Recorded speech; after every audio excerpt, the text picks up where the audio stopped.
Bonjour à tous, aujourd'hui nous allons voyager dans les îles du Pacifique et nous allons pouvoir produire un personnage mythique, le Tiki. Le Tiki, c'est un dieu qui est vénéré en Nouvelle-Zélande et dans tout le bassin d'Océanie. Et souvent il est représenté de manière sculptée dans du bois.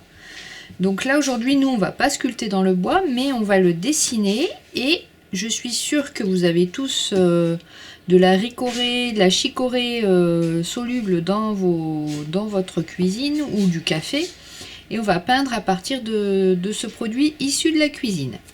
Alors tout d'abord on va tracer notre tiki et on va utiliser la feuille en format portrait. Grosso modo on va imaginer, alors je le trace très léger, un axe vertical qui coupe la feuille en deux, un axe horizontal qui recoupe la feuille en deux et on va recouper comme ceci. On va se retrouver donc avec 8 cases sur notre feuille. Sur la partie haute, donc on va partir du milieu et on va tracer le nez. Alors on va faire une espèce de triangle, une grosse narine. Donc la symétrie, on va essayer de la respecter.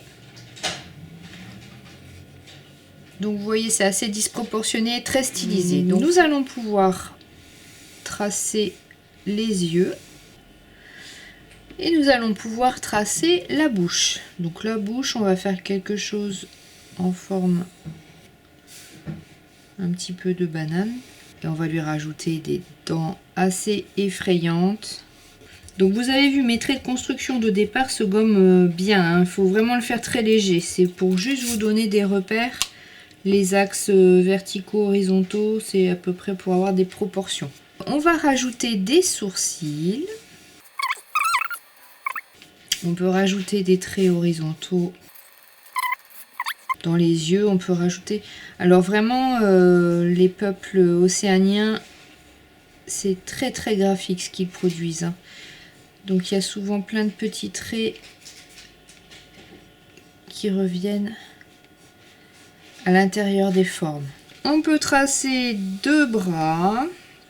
Si on a, si possible, du drawing gum.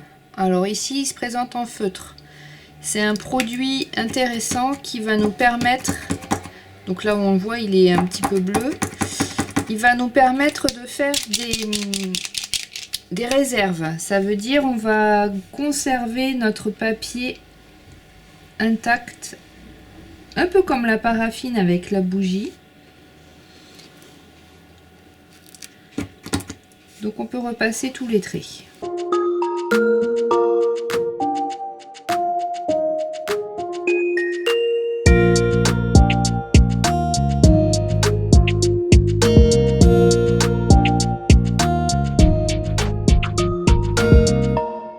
Nous avons terminé de reprendre tous nos traits au drawing gum, donc bien attendre que cela sèche avant de repasser une technique humide dessus.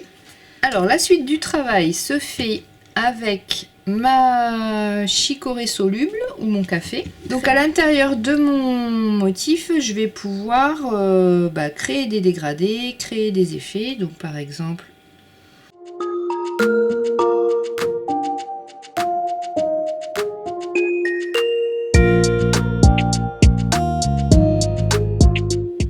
Donc sur l'autre côté, par exemple, je peux le faire plus liquide, plus dilué.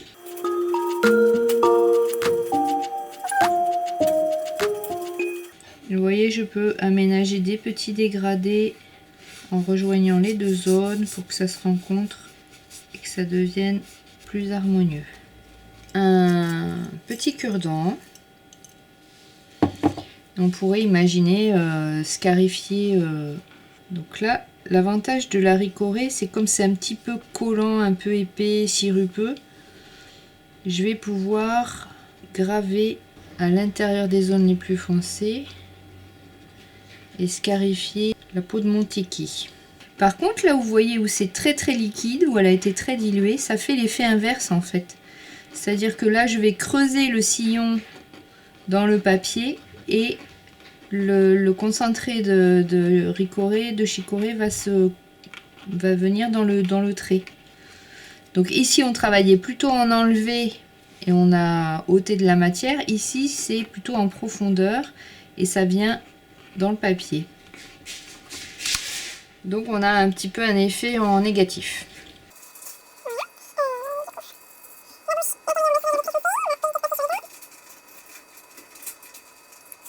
On va passer un petit coup d'eau sur la langue. On va mouiller les bras par exemple. Mettre de l'eau partout. Faire fuser la couleur comme dans les techniques aquarelles, hein, c'est le même principe. Et je vais travailler en tamponnant pour enlever de la couleur. Alors on pourrait le faire avec des cotons-tiges ou sinon on prend du papier absorbant, on va faire une petite mèche et on va pouvoir lui faire des points et laisser sécher. Donc là le drawing gum va préserver le blanc de mon papier sur les lignes. Donc là je peux recouvrir tranquillement et j'ai plus que la partie haute à finir. Alors on peut la mettre comme ceci.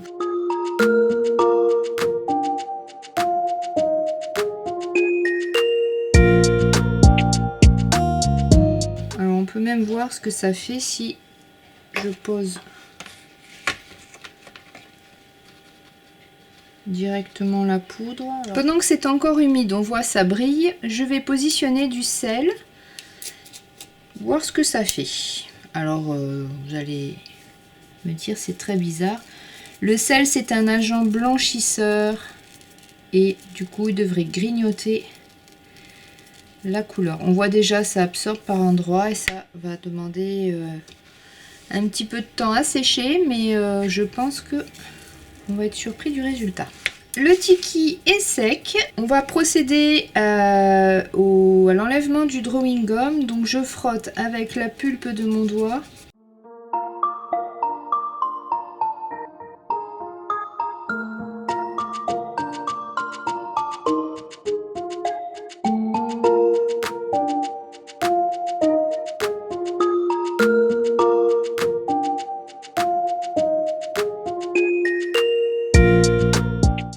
J'ai terminé d'enlever le drawing gum, donc il faut persévérer, c'est un peu collant, suivant s'il est un peu usagé ou pas. Là, on peut rehausser avec un feutre marron pour rajouter du cerne par endroit. Donc on peut constater après séchage l'action du sel qui a grignoté par endroits et auréolé un petit peu la chicorée. L'action du cure-dent sur les zones plus humides, très diluées, où cela a permis au pigment naturel de pénétrer un peu plus en profondeur et de se concentrer dans le sillon. On peut voir également dans les parties où il y avait plus de chicorée soluble intense, moins diluée, le retrait avec le cure-dent et l'enlever en surface. Donc produisant ainsi un effet un petit peu négatif, en négatif par rapport à l'autre côté. Zone très diluée, zone très claire, zone peu diluée, plus foncée. Quand on enlève, on fait des enlevés avec du papier absorbant, et bien on a des petites taches qui réapparaissent. J'espère que vous serez bien amusés à la réalisation de ce tiki. Et bien je vous souhaite plein de créations et vous voyez qu'avec une tasse de café on arrive à créer malgré tout et en plus avec une très bonne odeur. Ce tuto vous a été présenté par l'Office culturel du pays de Duras et je vous retrouve bientôt pour de nouvelles aventures.